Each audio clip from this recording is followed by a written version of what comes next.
누가복음 1장입니다. 26절부터 38절까지 말씀 함께 우리 합독하시겠습니다. 여섯째 달에 천사 가브리엘이 하나님의 보내심을 받아 갈릴리 나사렛이란 동네에 가서 다윗의 자손 요셉이라 하는 사람과 약혼한 처녀에게 이르니 그 처녀의 이름은 마리아라.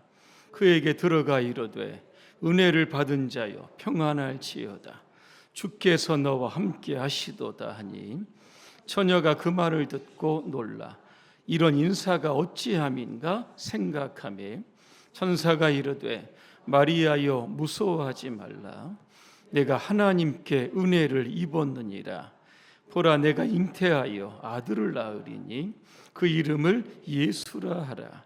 그가 큰 자가 되고 지극히 높으신 이의 아들이라 일컬어질 것이요 주 하나님께서 그 조상 다윗의 왕위를 그에게 주시리니 영원히 야곱의 집을 왕으로 다스리실 것이며 그 나라가 무궁하리라. 마리아가 천사에게 말하되 나는 남자를 알지 못하니 어찌 이 일이 있으리이까. 천사가 대답하여 이르되 성령이 내게 임하시고 지극히 높으신 이의 능력이 너를 덮으시리니 이러므로 나실 바 거룩한 이는 하나님의 아들이라 일컬어지리라. 보라 내 친족 엘리사벳도 늙어서 아들을 배었느니라. 본래 임신하지 못한다고 알려진 이가 이미 6달이 되었나니 대저 하나님의 모든 말씀은 능하지 못하심이 없느니라. 마리아가 이르되 주의 여종이오니 말씀대로 내게 이루어지이다 하매 천사가 떠나가니라. 아멘. 하나님의 은혜를 받은 마리아라고 하는 주제로 말씀을 드리겠습니다. 할렐루야. 아멘. 몇 분과 인사하겠습니다. 하나님의 은혜를 많이 받읍시다. 크게 받읍시다. 이왕 받을 거면 많이 받고, 그죠? 이왕 받을 거면 크게 받아야, 그죠? 크게 하나님의 손에 붙들려 쓰임 받게 되는 겁니다. 28절에 보니까 은혜를 받은 자여 평안할지어다. 30절에 보니까 내가 하나님의 은혜를 입었다 그랬습니다. 교회에서 가장 많이 사용하는 단어가 바로 은혜라고 하는 단어입니다. 은혜가 무슨 뜻입니까? 이렇게 물어보면 모르실까 봐 제가 준비를 잘 해갖고 왔습니다. 은혜는 카리스라고 하는 이게 원어입니다. 이 카리스라고 하는 뜻을 이렇게 들여다보니까 사랑, 호의, 즐거움, 자비, 은혜로운 선물 이런 다양한 뜻을 내포하고 있습니다. 구약에서는 은혜를 행위라고 합니다. 어떤 특정인에게 하나님께서 복을 부어주시는 것, 이게 바로 은혜입니다. 또 구약에서는 헤세드 아마 들어보셨을 겁니다. 사랑, 자비, 긍휼 이런 것을 뜻하고 있습니다. 저 사람은 사랑을 받을 자격이 하나도 없는데 하나님께서 거저 주시는 그러한 은혜가 바로 오늘 이 헤세드라고 하는 겁니다. 영어로 은혜가 뭡니까? 예, 중학교 다 나오셨잖아요. 그죠? 영어는 그레이스라고 합니다. 그라시아에서 온 단어인데 이게 호의, 매력 뭐 이러한 단어가 포함되어 있다고 합니다. 결국 은혜는 무엇일까? 우리 어떤 대가, 공로, 노력으로 하나님께 받는 선물이 아니라 전혀 받을 만한 아무런 자격과 공로가 없음에도 불구하고 하나님께서 거저 무료로 공짜로 주시는 선물, 이것이 바로 은혜다라고 하는 겁니다. 오늘 이 자리에 계신 분들은 하나님의 은혜의 수혜자들입니다. 왜냐하면 여러분들은 하나님의 은혜를 입어 구원을 받았기 때문입니다. 에베소 2장 8절에 보니까 너희는 그 은혜에 의하여 믿음으로 말미암아 구원을 받았으니 이것이 너희에게서 난 것이 아니요 하나님의 선물이다. 그죠? 은혜도 선물이고 은혜로 말미암은 구원도 우리에게 주시는 하나님의 특별한 선물인 줄로 믿습니다. 사도 바울도 고린도전서 15장 1절에 보니까 자기를 이렇게 소개를 합니다. 나의 나된 것은 하나님의 은혜로 되었다 그랬습니다. 여러분, 바울이 어떤 사람입니까? 기독교를 박해했던 사람, 다메섹에 있는 기독교인을 체포하러 갈 정도로 굉장히 기독교를 잔멸하려고 했던 사람입니다. 하지만 다메섹 도상에서 예수님을 만납니다. 그 이후에 나 같은 사람도 구원해 주신 하나님의 은혜, 나를 통하여 아시아와 유럽에 복음을 전하게 하신 그 하나님께 감사하면서 나의 나된 것은 하나님의 은혜였다, 그렇게 고백을 하고 있습니다. 이 복음성가에 보면 여정이라고 하는 복음성, 혹시 들어보신 분 혹시 계십니까? 한 분도 안 계시나요? 자, 그럴 줄 알고 가사를 제가 한번, 이 작사 작곡을 누가 하냐면 손경민 목사님이 하셨죠. 은혜라고 하는 찬양 여러분 잘 아시죠? 같은 맥락에 있는데 이런 겁니다. 나의 눈가에 주름이 지고 눈물이 많아졌습니다. 잠시 눈 감고 뜬 것 같은데 어느새 여기 있습니다. 가슴 아픈 날도 많았었고 기쁜 날도 있었습니다. 짧은 여정을 뒤돌아보니 하나님의 은혜입니다. 지금까지 나의 여정은 모두 하나님의 은혜라. 이 끝절 가사가 이렇게 됩니다. 나의 남은 모든 여정을 모두 하나님께 맡기리라. 나의 모든 삶 마치는 날까지 붙드시리. 이렇게 찬양이 끝나고 있습니다. 여러분의 가는 모든 여정 가운데 하나님의 늘 은혜가 함께 하시기를 간절히 소망합니다. 오늘 하나님의 은혜를 받은 사람이 나옵니다. 그 이름이 누굽니까? 누구죠? 접니까? 그것도 맞죠. 여러분일 겁니다. 오늘 성경에 보니까 마리아 이렇게 되어 있습니다. 개신교에서는 마리아를 뭐 특별하게 생각하지 않습니다. 그런데 여러분, 천주교에서는 마리아의 위치가 여러분 대단합니다. AD 431년에 예배소 공의회에서 마리아를 어떻게 불렀냐면 데오토코스라고 이렇게 부릅니다. 이게 뭔가 봤더니 데오스 하나님이죠. 토코스 낳다. 다시 말하면 하나님을 낳은 자, 하나님의 어머니라고 하는 칭호가 마리아에게 여러분 붙여졌던 겁니다. 어떻게 사람에게 그런 칭호가 붙여질 수 있을까? 완전한 인간이자 완전한 하나님을 잉태하고 출산했기 때문에 데오토코스라고 하는 그러한 명칭이 여러분 붙여진 겁니다. 또한 천주교에서는 마리아의 승천을 또 믿게 되고, 또 하나 마리아는 하나님과 사람의 중개자다, 이렇게 늘 소개를 하고 있죠. 우리가 기도를 마리아에게 하면 마리아가 그 기도를 하나님께 전달한다, 뭐 이런 교리를 가지고 있습니다. 그만큼 천주교는 마리아를 공경하고 있다는 겁니다. 개신교하고는 약간의 교리적인 차이가 있습니다. 자, 그러면 성경에 나오는 마리아 도대체 어떤 사람일까? 여러분, 마리아의 고향이 어디입니까? 아시는 분은 제가 커피 내겠습니다. 갈릴리 나사렛입니다. 나사렛은 어디에 있습니까? 이스라엘 북쪽 갈릴리 그 내륙 있는 아주 작은 그런 마을입니다. 아주 작은 마을이라 그 당시 이스라엘 가운데는 뭐 특별하지 않았던 겁니다. 예수님의 제자였던 빌립이 나다나엘에게 가서 전도합니다. 구약에서 예언한 메시아 나사렛 예수를 내가 만났다 그랬습니다. 그때 나다나엘이 이렇게 이야기합니다. 갈릴리 나사렛에서 선한 것이 날 수 있겠느냐, 그죠? 이렇게 그 도시를 굉장히 볼품없는 도시로 그렇게 이야기하게 됩니다. 또 하나 이 마리아는 어떤 성품을 가졌을까? 4세기 신학자 아타나시우스라고 하는 신학자가 있는데 그가 이렇게 이야기합니다. 마리아는 순결한 처녀였다. 그리고 그의 성품은 조화로운 성격을 가지고 있었다.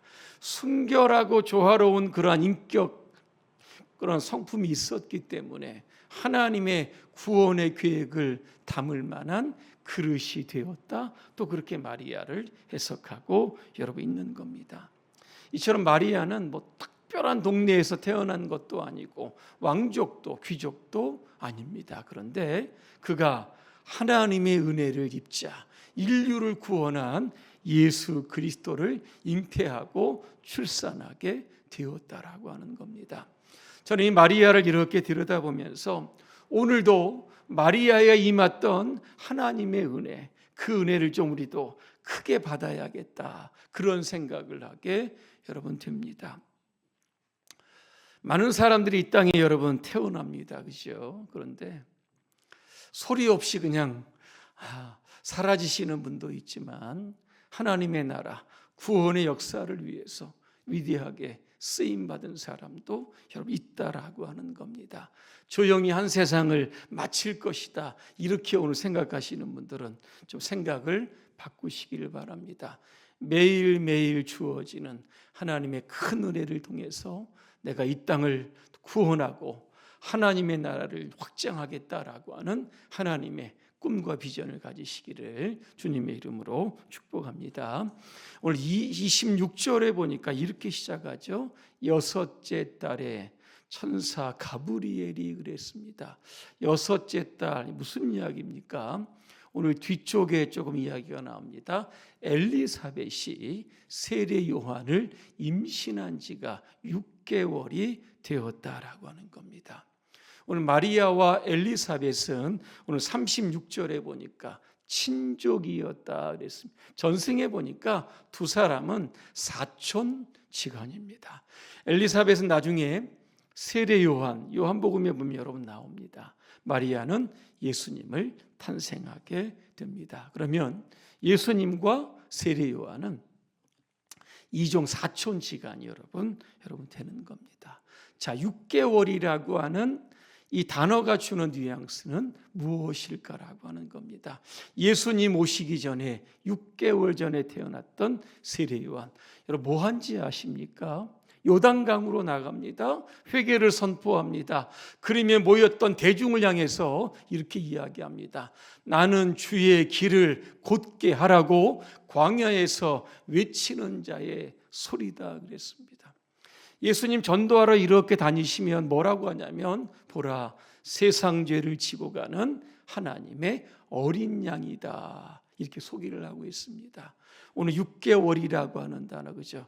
하나님의 구원의 역사를 위해서 미리 세례 요한을 미리 보내시고 그 두 사역자를 통해서 하나님의 나라가 확장되게 하시는 겁니다.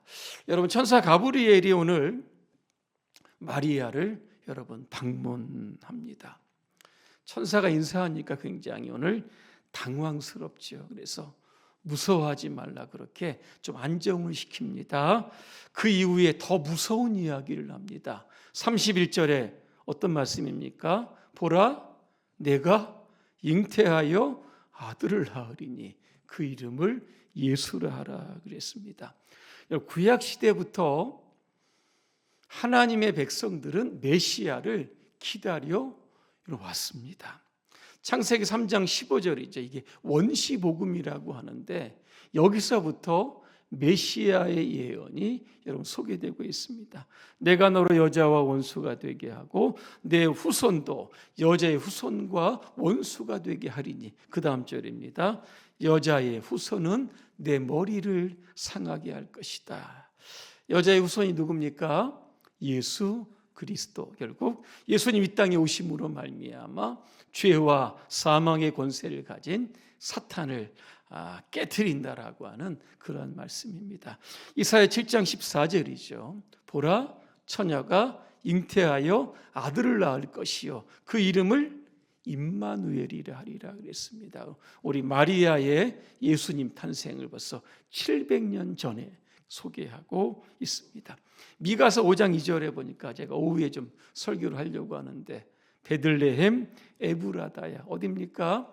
예수님이 탄생할 장소를 정확하게 또 여기 말씀하고 있습니다. 지난주에 제가 설교했죠. 이사야서 9장 6절과 7절입니다. 한 아기가 우리에게 낳고 한 아들을 우리에게 주셨는데 그가 바로 오늘 메시아가 여러분 되시는 겁니다.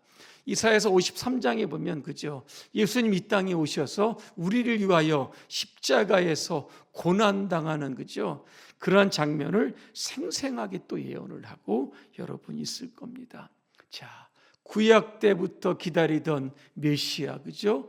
그 메시아의 그 탄생 이제 소식을 듣게 됩니다. 그죠? 마리아가 얼마나 기뻤을까? 하지만 기쁨도 잠시죠. 그게 두렵죠. 그러면서 천사에게 질문을 합니다. 34절이죠. 지극히 상식적인 질문입니다. 나는 남자를 알지 못하는데 도대체 이 일이 어떻게 있겠습니까? 이렇게 질문을 합니다. 그렇죠?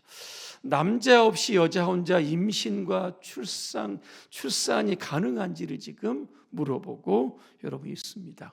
천사가 뭐라고 이야기합니까? 성령이 내게 임하시고 여러분 그렇습니다. 남자가 없이 잉태하는 것도 이해할 수 없는데 성령으로 잉태한다? 마리아는요 더 혼동스러웠던 겁니다. 자신의 이성으로는 도대체 생각할 수 없는 이야기를 지금 천사가 하고 여러분 있는 겁니다. 우리가 사도신경을 고백합니다. 거기에 보면 뭐가 나옵니까? 그가 성령으로 잉태되어 동정녀 마리아에게서 나셨다 그랬습니다. 질문합니다. 여러분은 예수님의 동정녀 탄생을 믿으십니까? 자, 믿으신다면 또 질문합니다. 예수님의 동정녀 탄생이 이해가 돼서 믿으십니까? 아니면 믿기 때문에 이해가 되시는 겁니까? 그죠? 우리 여기에 고민이 있습니다. 동정녀 마리아가 어떻게 그죠? 예수님을 탄생할 수 있을까? 인간의 머리로는요 도대체 이해할 수 없는 그러한 여러분 일입니다. 우리가요 이렇게 생각하시면 될 것 같습니다. 하나님을 여러분 완전히 이해할 수 있겠습니까? 하나님 우리의 여러분 창조자입니다. 우리의 머리로는 하나님을 이해할 수 없는 겁니다. 오늘도 지금도 하나님의 구원의 역사를 위해서 지금 하나님께서 하시는 일입니다. 성령으로 잉태가 된다. 우리의 지성으로는 알지 못하지만 그죠? 우리가 그래서 그것을 내가 이해한 다음에 그것을 믿겠다라고 하는 그런 생각들은 어떻게 보면 오만일 수도 있고 교만일 수도 있다라고 하는 겁니다. 히브리서 11장 1절에 보니까 믿음을 이렇게 정의합니다. 믿음은 우리가 바라는 것들에 대해서 확신하는 것입니다. 또한 보이지는 않지만 그것이 사실임을 믿는 것이다. 그렇게 말씀하고 있습니다. 그러면서 여러분 믿음의 조상 아브라함 이야기를 꺼냅니다. 여러분 하나님께서 아브라함에게 고향과 친척과 아버지 집을 떠나라 그랬습니다. 여러분 같았으면 어떻게 하시겠습니까? 떠나긴 떠나는데 어디로 떠나야 되는지, 내가 왜 떠나야 되는지 그죠? 충분하게 여러분 설명을 들어야 여러분 떠날 겁니다. 근데 성경을 들여다봐도요 아브라함이 하나님께 이런저런 설명을 물었다라고 하는 그런 성경 구절이 없습니다. 히브리서 11장 8절이죠. 여기 보니까 아브라함은 갈 바를 알지 못하고 나아갔다 그랬습니다. 창세기 12장에 보면 내가 떠나면 내 목적지 알려주겠다 그죠? 이렇게 말씀합니다. 그냥 무조건 떠나라 그랬습니다. 모든 사람들은 다 주저했을 것이지만 아브라함은 결국 떠납니다. 그래서 믿음의 조상이 되었던 것을 우리가 보게 여러분 되었던 겁니다. 그래서 초대교회 신학자였던 어거스틴이 있습니다.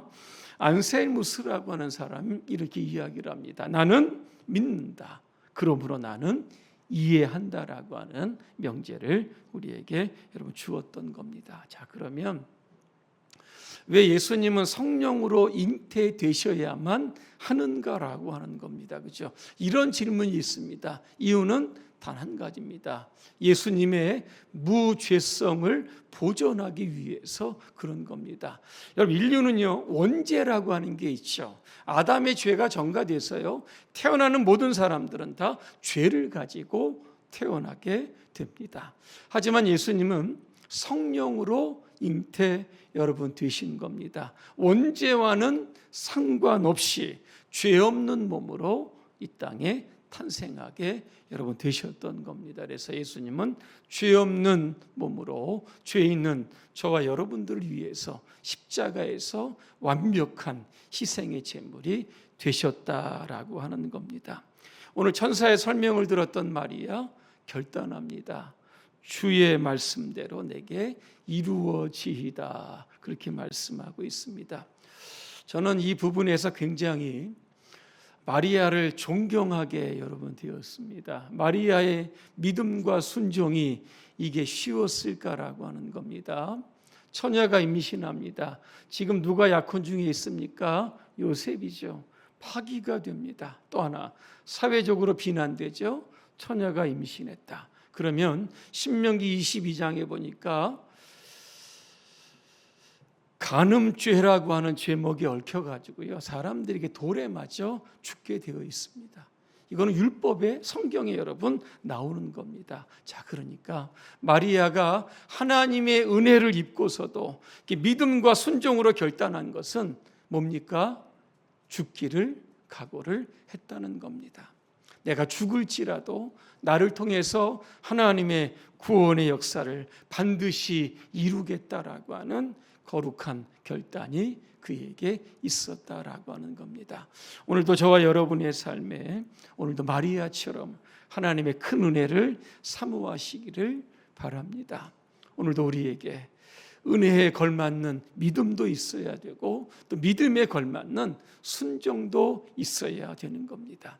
은혜와 믿음과 순종을 통해서 오늘 이 시대에 하나님 여러분 크게 사용하시기를 주님의 이름으로 축원합니다. 기도합니다. 하나님, 이 자리에 있는 우리 모두가 하나님의 은혜를 갈망하고 사모합니다. 우리에게 은혜를 더하여 주시고 우리 안에 있는 믿음과 용기와 담력과 순종도 함께 더하여 주셔서 이 땅의 구원의 역사를 위해서 우리 모두가 축복의 통로로, 은혜의 통로로 쓰임받게 해 주옵소서. 예수님의 이름으로 기도합니다. 아멘.